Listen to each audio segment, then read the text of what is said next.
Assalamualaikum warahmatullahi wabarakatuh. Perkenalkan, nama saya Faiza Novi Indriani, NLP 0819040052 dari TP5B. Di sini saya akan mempresentasikan tugas laporan manajemen proyek yang berjudul Desain Sistem Perpipaan Produs Water Tank to Feed Pump pada pembangunan fasilitas produksi dan injeksi lapangan jerak. Nah, yang pertama yaitu bab 1 tentang umum, di mana di sini isinya tentang latar belakang perencanaan proyek perpipaan, objek perancangan proyek perpipaan. Nah, yang pertama latar belakang perencanaan proyek perpipaan, di mana pada proyek kali ini kita akan membahas tentang sistem produce water tank to feed pump yang berhubungan dengan perminyakan. Nah, Jirak Water Food Project merupakan salah satu fungsi kerja yang bekerja di area kerja PT Pertamina EP yang berlokasi di lapangan Jirak, Fit Pendopo. Terletak di Desa Jirak, Kecamatan Jirak Jaya, Kabupaten Musi Banyuasin dengan jarak kurang lebih 97 km dari Prabu Mulih ke arah barat laut. Pada tugas perencanaan dan pengendalian proyek perpipaan akan membahas tentang salah satu proyek pada unit proses pembangunan fasilitas pengolahan dan injeksi air terproduksi di lapangan Jirak dengan tujuan meningkatkan kapasitas dan kualitas serta optimalisasi air injeksi dan minyak. Nah, objek perencanaan proyek perpipaan yaitu meliputi proses pembangunan fasilitas injeksi crude oil. Yang pertama yaitu spesifikasi fluida, di mana fluida pada produce water tank to feed pump itu adalah cair, dan juga material pipa. Material pipa yang digunakan adalah carbon steel, yaitu A106B. Nah, selanjutnya bab 2 tentang PFD dan PNID. Ini umum, penjelasan tentang apa itu PFD, PNID, dan sebagainya. Nah, di sini merupakan PFD di mana khususnya yang akan kita teliti atau PFD Sistem Produce Water Tank to Feed Pump, di mana objek tugas perancangan yang diambil adalah Sistem Produce Water Tank to Feed Pump. Pada proses penggambaran PFD menggunakan acuan dari data PNID sebagai dasar pembuatan dan pembelajaran proses yang berlangsung pada sistem. Nah, gambar di sini, gambar 2.1 ini merupakan penjelasan proses yang berlangsung pada sistem water inject. Nah, untuk lebih jelasnya, gambar 3D-nya sebagai berikut. Ini detail PFD-nya. Sedangkan di sini merupakan PFD keseluruhan dari sistem water treatment injection plant dan chemical injection facility. Nah, di garis merah ini merupakan objek yang diteliti secara khusus, yang gambarnya saya crop di sebelah sini dan 3D-nya menjadi ini. Nah, sedangkan ini merupakan gambar PNID keseluruhan dari sistem produce water tank to feed pump.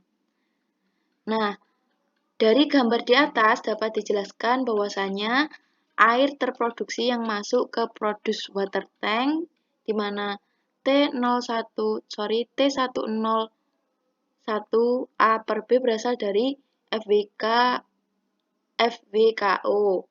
atau V010A per B heater treater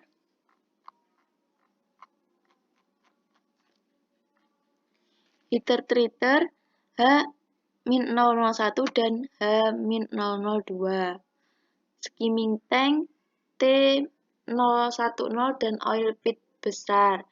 Nah, sebelum masuk ke produce water tank, T-01A per B akan diinjeksikan reverse demulsifier untuk membantu pemisahan minyak dari air terproduksi di upstream FWKO atau V010A per B dan skimming tank.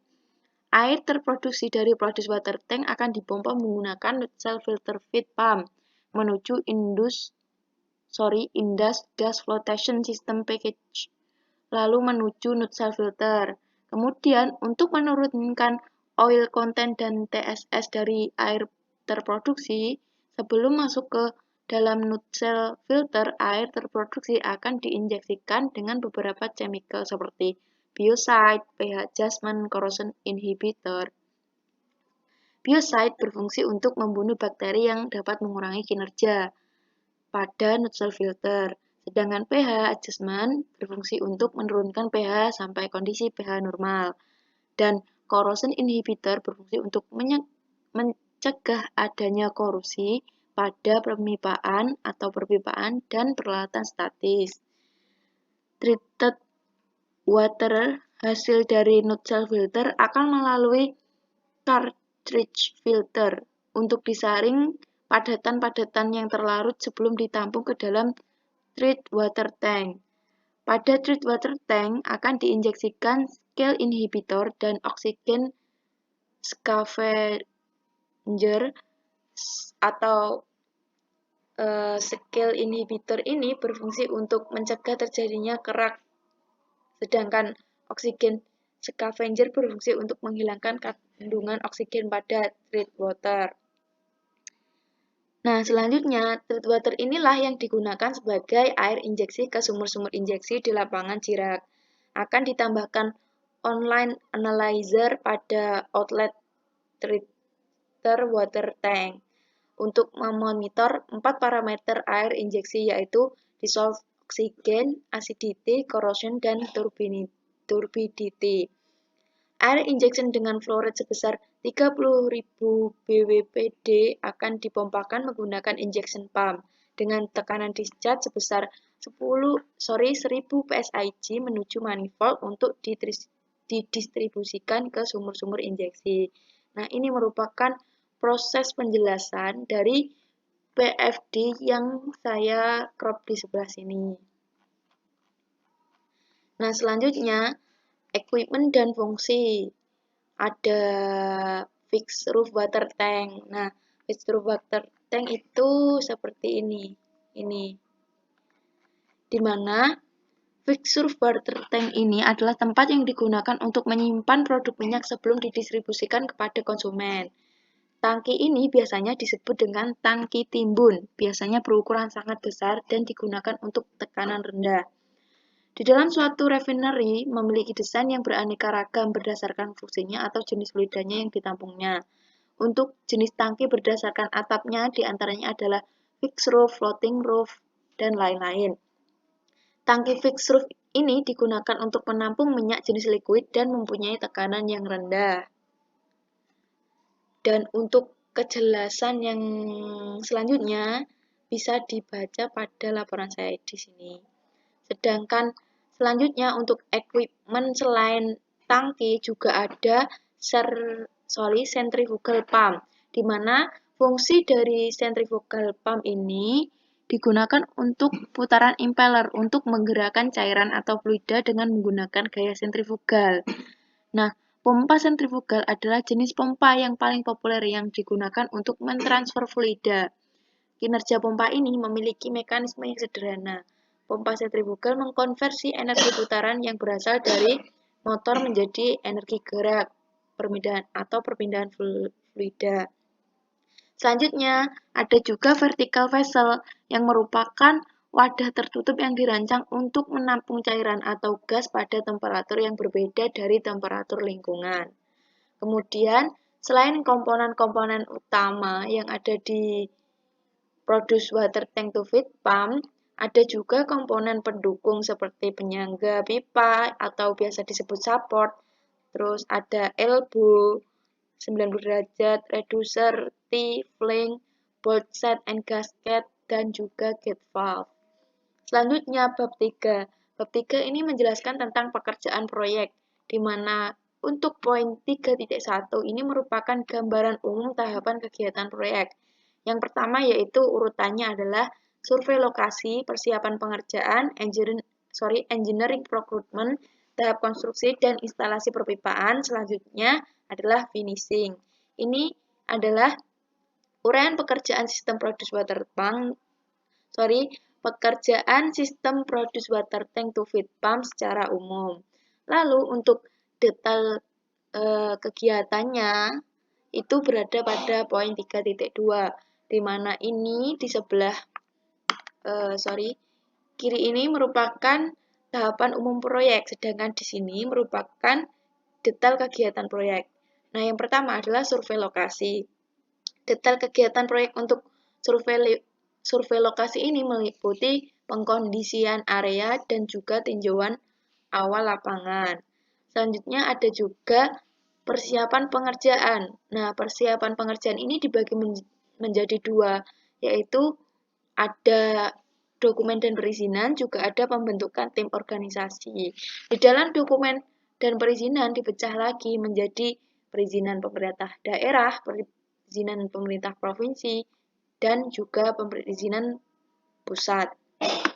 Selanjutnya, untuk pembentukan tim organisasi, ini ada rekrutmen tim desain, rekrutmen tim engineering, dan tim pengadaan dan commissioning. Selanjutnya, untuk yang ketiga adalah perancangan plan, di mana pada poin-poin perancangan plan dibagi menjadi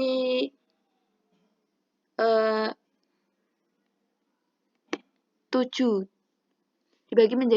bab, antara lain yaitu marking area, desain PFD, desain PNID, desain plot plan, desain isometric drawing, list MTO, routing, dan spooling.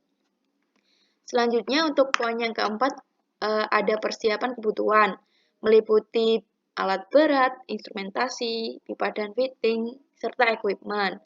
Nah, untuk alat berat ini juga membutuhkan perizinan, maka dari itu detail proyeknya itu adalah yang pertama perizinan pengadaan alat berat, kemudian pengadaan alat berat setelah melakukan perizinan, setelah melakukan pengadaan adalah pendistribusian alat berat. Kemudian ada juga instrumentasi.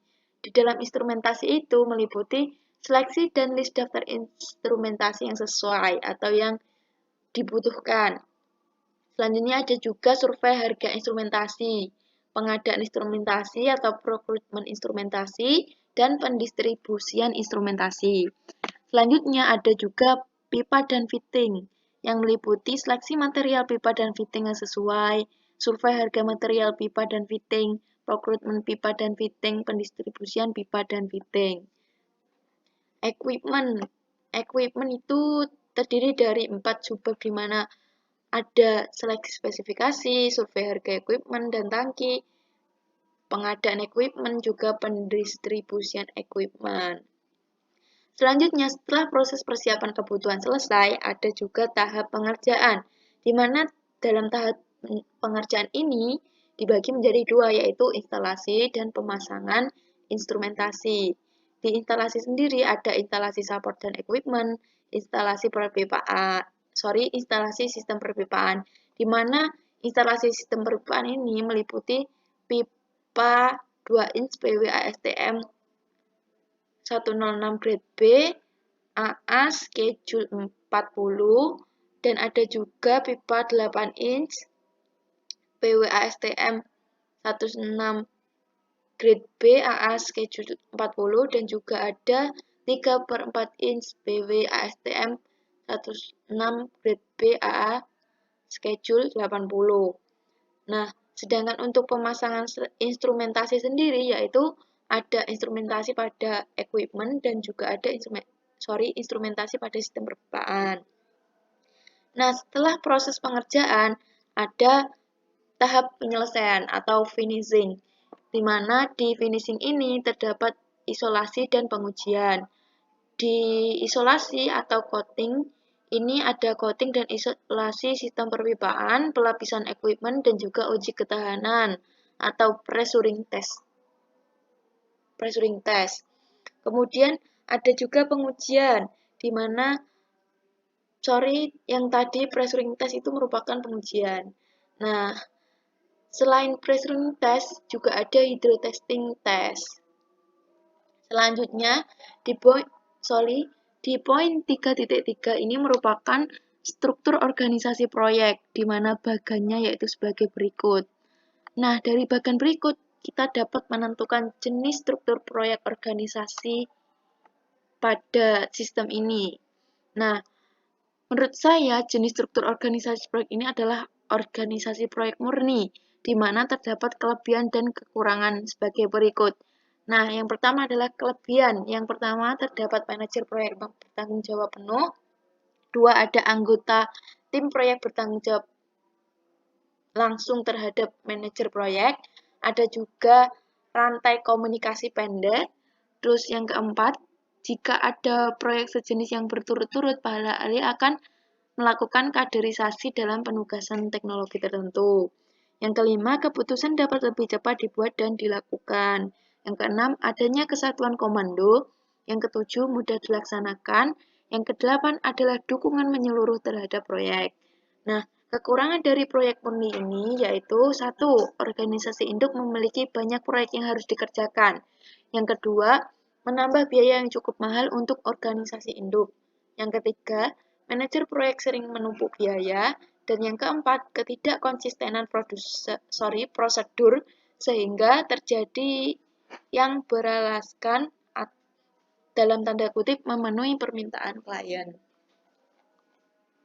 Nah, selanjutnya WBS atau penyusunan work breakdown structure, di mana WBS merupakan suatu WBS adalah suatu metode pengorganisasi proyek menjadi struktur pelaporan hierarkis.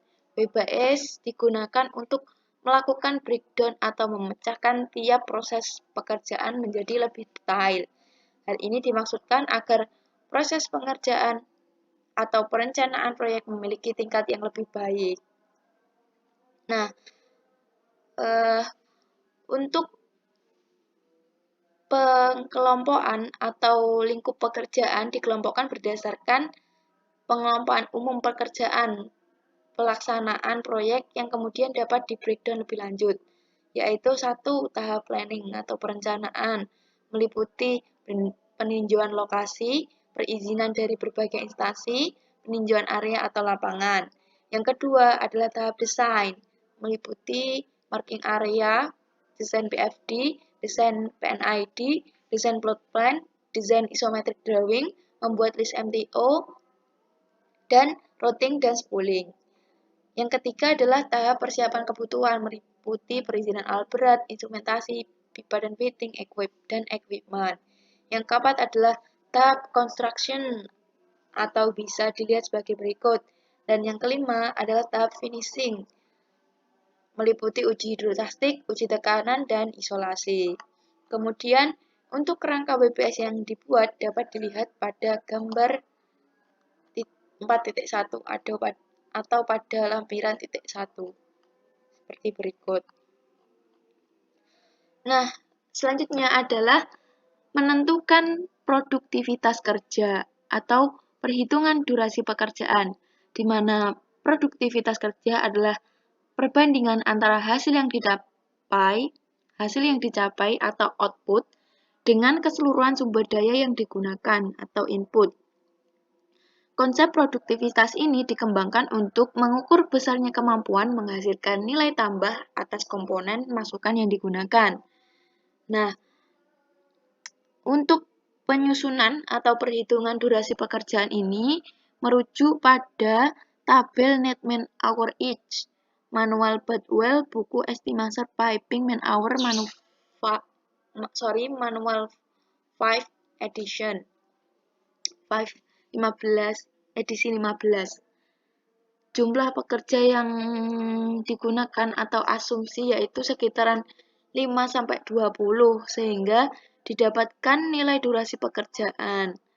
Setelah mengetahui durasi, maka akan didapatkan nilai produktivitas pekerjaan dengan rumus sebagai berikut.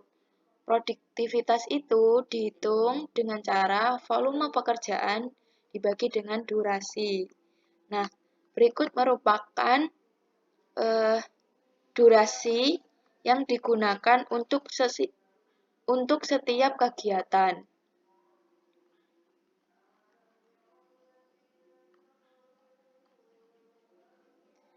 Nah, sedangkan untuk instalasi ini didapat pada lampiran, di mana yang pertama untuk instalasi perencanaan produktivitas kerja untuk sambungan pipa. Nah, di sini sambungan pipa pada sistem ini memiliki banyak jenis antara lain T-flange, elbow, scolet, dan seamless.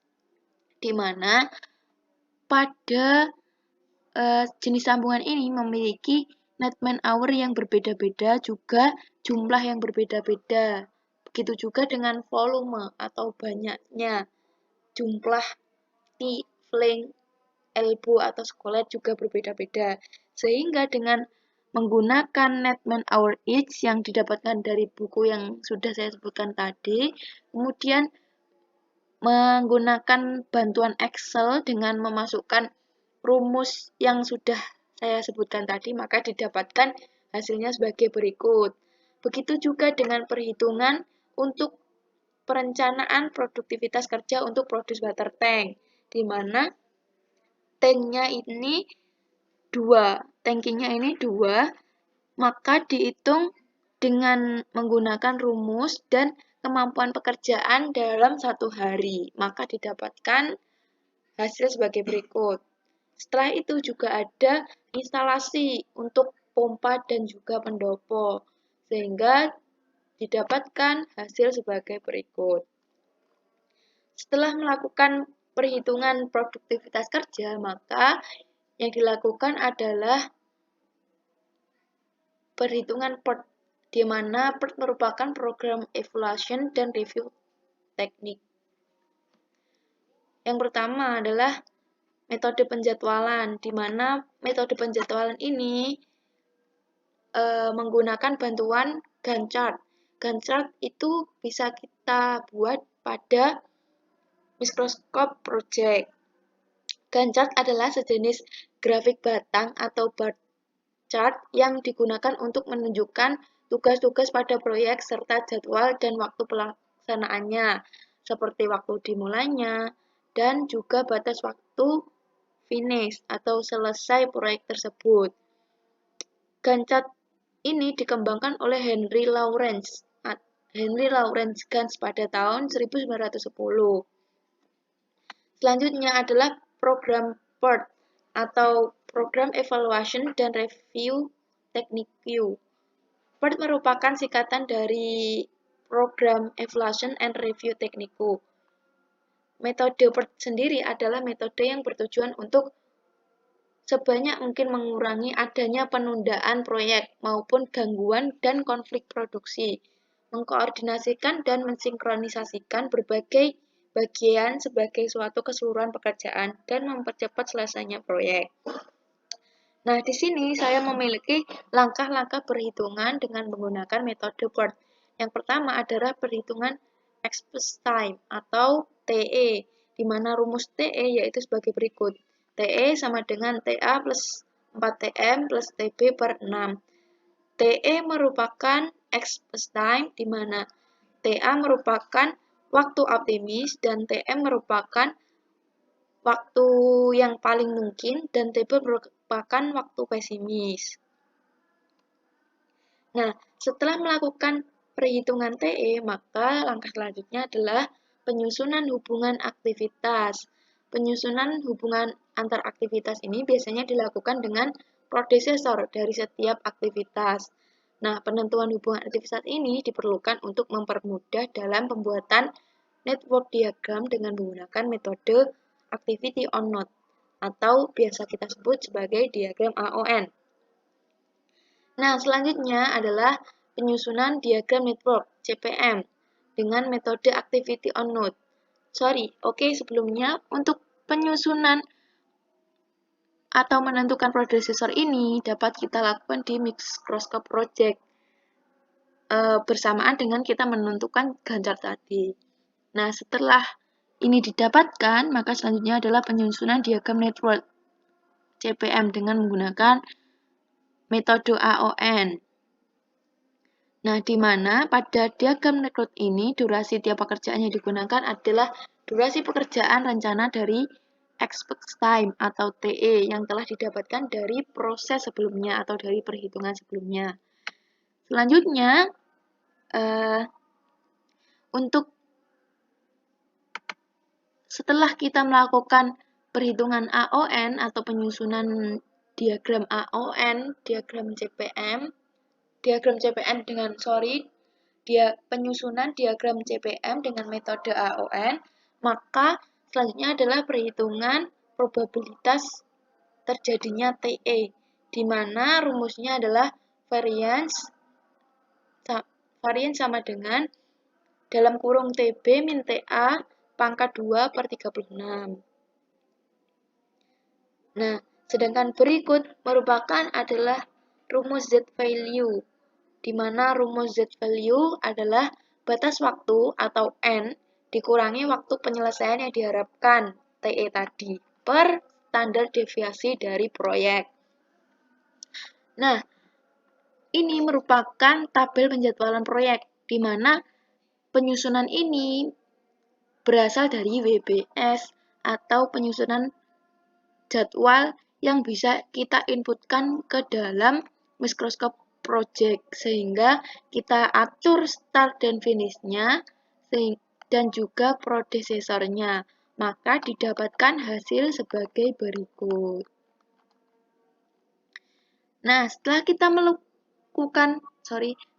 melakukan penentuan prodesesor tadi, kita bisa menghitung waktu optimis, waktu pesimis, waktu normal, variance, dan juga TE. Nah, ini merupakan waktu optimis, waktu normal, waktu pesimis.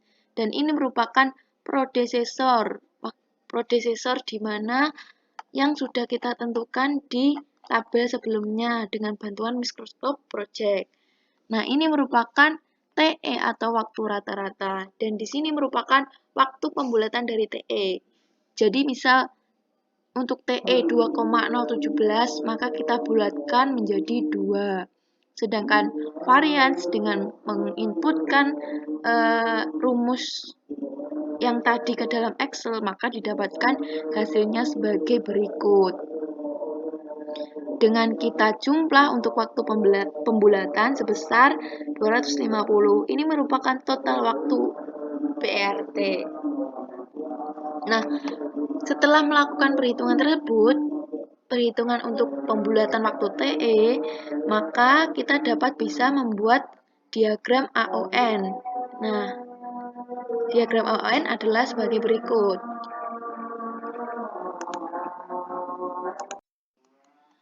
Nah, selanjutnya setelah kita melakukan penyusunan diagram CPM dengan pendekatan AON, maka kita bisa mendapatkan nilai early start, early finish, LS atau biasa disebut let's start, let's finish, dan nilai slack-nya. Nah, di sini merupakan hasil nilai dari ES, di mana nilai ini diambil dari diagram AON di pojok sebelah kiri. Sedangkan untuk selanjutnya adalah nilai LS atau let's start, di mana nilai ini didapatkan pada diagram di sebelah sini, di bagian bawah di sebelah kiri. Selanjutnya ada juga nilai EF atau early finish, di mana nilai ini didapatkan dari pojok kanan sebelah atas. Sedangkan untuk nilai LF ini didapatkan dari bagian bawah sebelah kanan. Nah, selanjutnya setelah kita menemukan nilai ES, LS, EF, LF, maka kita dapat menentukan nilai slack, di mana rumus dari nilai slack ini LS dikurangi ES, sehingga hasilnya sebagai berikut. Nah, setelah kita mengetahui nilai ES, LS, EF, LF, maka selanjutnya kita dapat melakukan perhitungan variance proyek, di mana dalam kegiatan pada jalur kritis yang memengaruhi waktu proyek sehingga dapat mengakibatkan penundaan. Nah, variance ini merupakan perhitungan untuk jalur kritis. Nah, Penggunaan varians kegiatan jalur kritis dalam PERT digunakan untuk menentukan varians proyek keseluruhan dengan menjumlahkan varians kegiatan kritis seperti pada gambar berikut.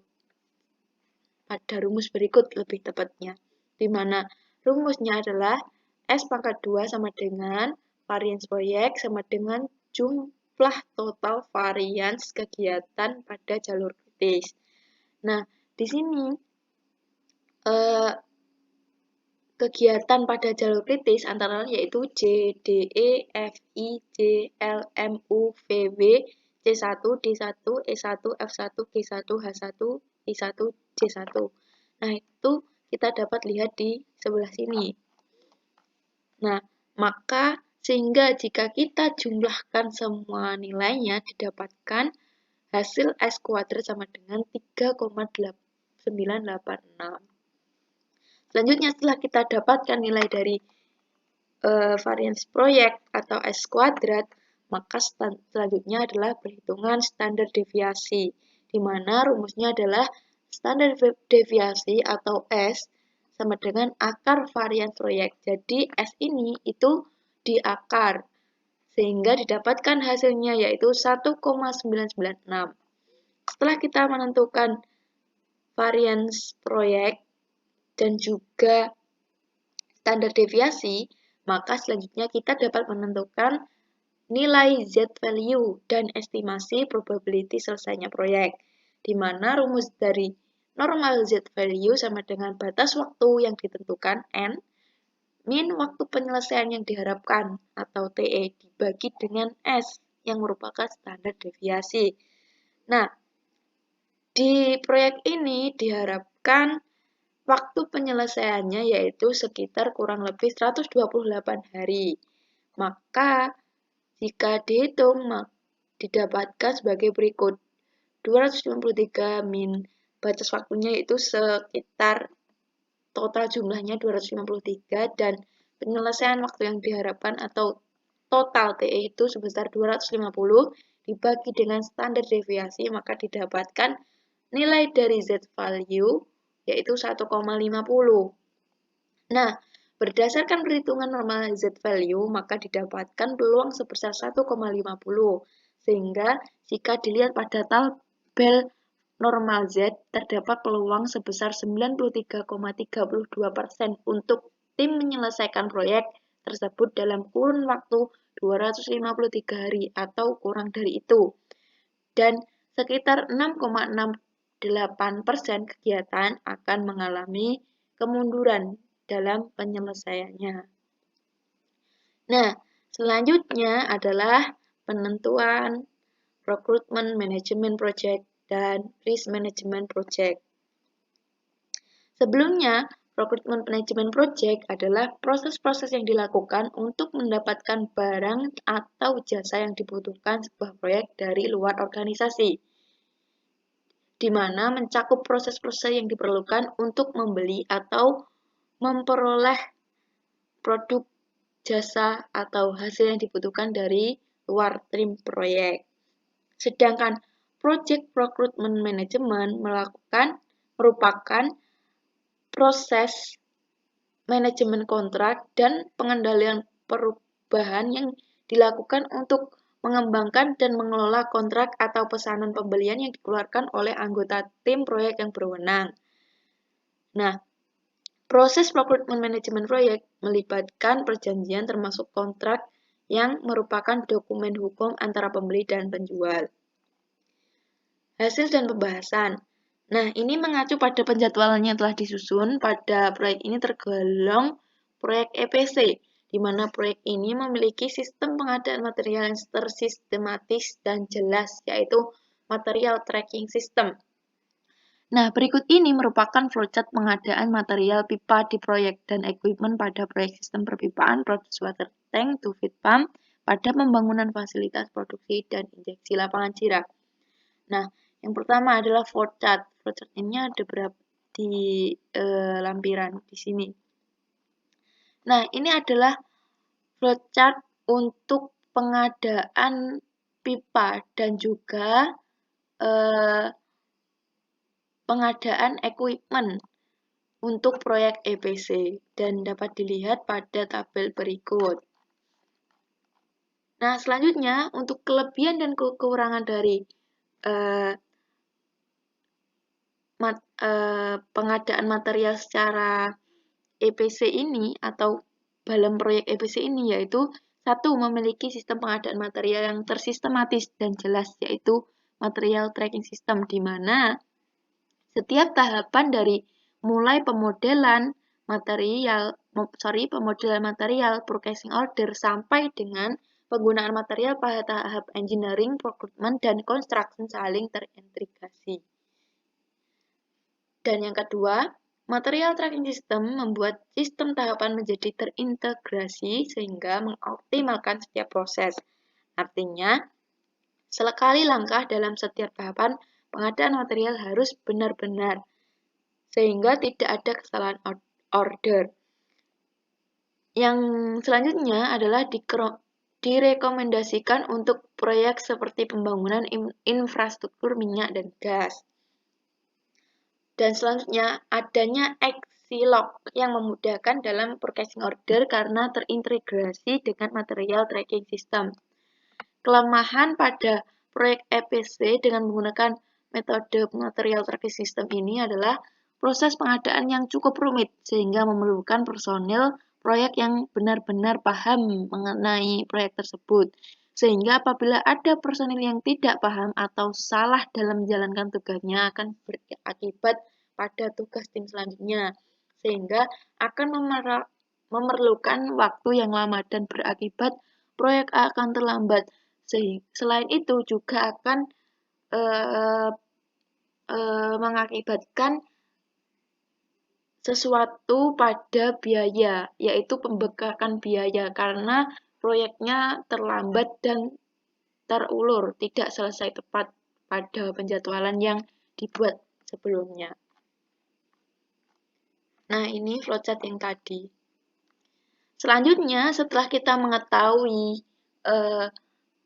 sistem atau metode atau proyek kita dalam proses pengadaan pipa dan materialnya, kita dapat menyusun yang namanya risk management proyek, di mana risk management proyek adalah budaya atau proses dan struktur yang berfokus pada tercapainya manajemen yang efektif, khususnya dalam menangani potensi kerugian. Nah, manajemen resiko adalah cara penanggulangan resiko, di mana bertujuan untuk mengidentifikasi, menilai, menangani sebab akibat dari ketidakpastian yang terjadi pada suatu organisasi. Nah, manajemen risiko secara umum merupakan upaya yang dilakukan setiap organisasi atau perseorangan guna mencegah untuk meminimalisasi timbulnya risiko dari setiap peristiwa atau tindakan. Nah, langkah-langkahnya adalah sebagai berikut. Langkah yang pertama yaitu mengidentifikasi serta menganalisa risiko.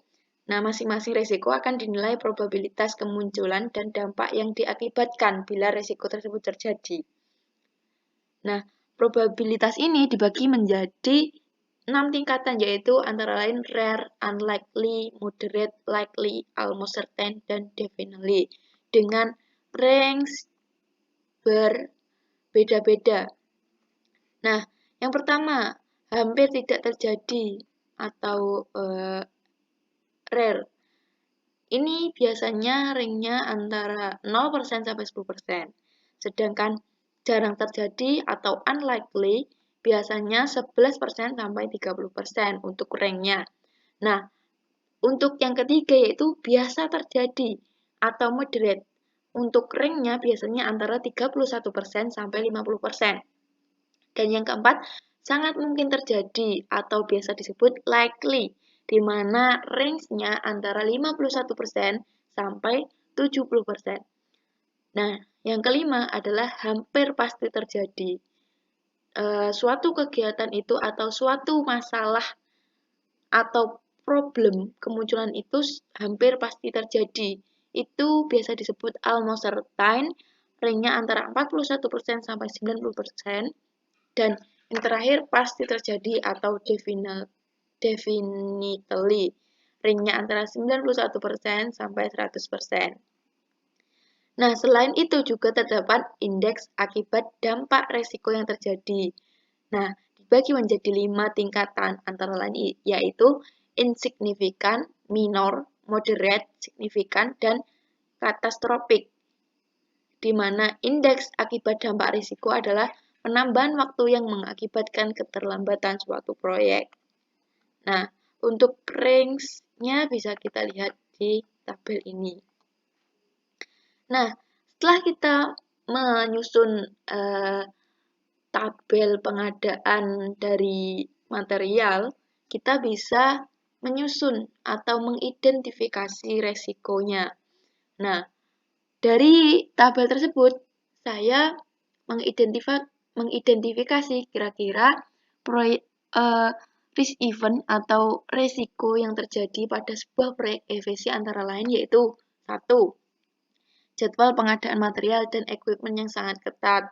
Itu kira-kira probability of failure itu atau likelihood-nya itu 3, sedangkan konsekuensi atau COF itu juga 3. Sedangkan metode kerja pengadaan yang kurang efektif dan efisien itu untuk POF itu 3 dan untuk konsekuensinya 4. Nah, dan seterusnya. Dari identifikasi resiko di sini, tahap selanjutnya adalah kita bisa menyusun matrik resiko, di mana matrik resiko merupakan matrik yang digunakan selama risk assessment untuk menentukan berbagai tingkatan resiko sebagai produk dari kategori probabilitas bahaya atau keparahan yang terjadi. Nah, berikut merupakan hasil penentuan indeks matrik resiko dari tabel berikut. Nah, kita dapat lihat ini untuk N9 atau keterlambatan pengiriman material equipment. Ini POF-nya sebesar 4, sedangkan COF-nya 3. Maka kita bisa tarik garis di sini. Ini kan merupakan tingkatan untuk POF, sedangkan yang di sini merupakan tingkatan untuk yang COF. Nah, untuk keterlambatan pengiriman dengan kode E09 itu 4. Maka kita bisa lihat di sini 4. Dengan COF-nya yaitu 3 di sini, moderate. Antara moderate dan likely kita bisa plotkan sehingga kita ketemu di sebelah sini. Dengan E09 itu tingkatan resikonya adalah resiko tinggi. Nah, di sini merupakan keterangan untuk tingkatan dari resiko tersebut. Nah, selanjutnya kita dapat dilihat di tabel matrik resiko ini. Nah, selanjutnya adalah tugas topik 12 manajemen proyek. Ini tidak masuk ke dalam laporan tugas manajemen proyek yang sebelumnya saya jelaskan tadi. Nah, ini merupakan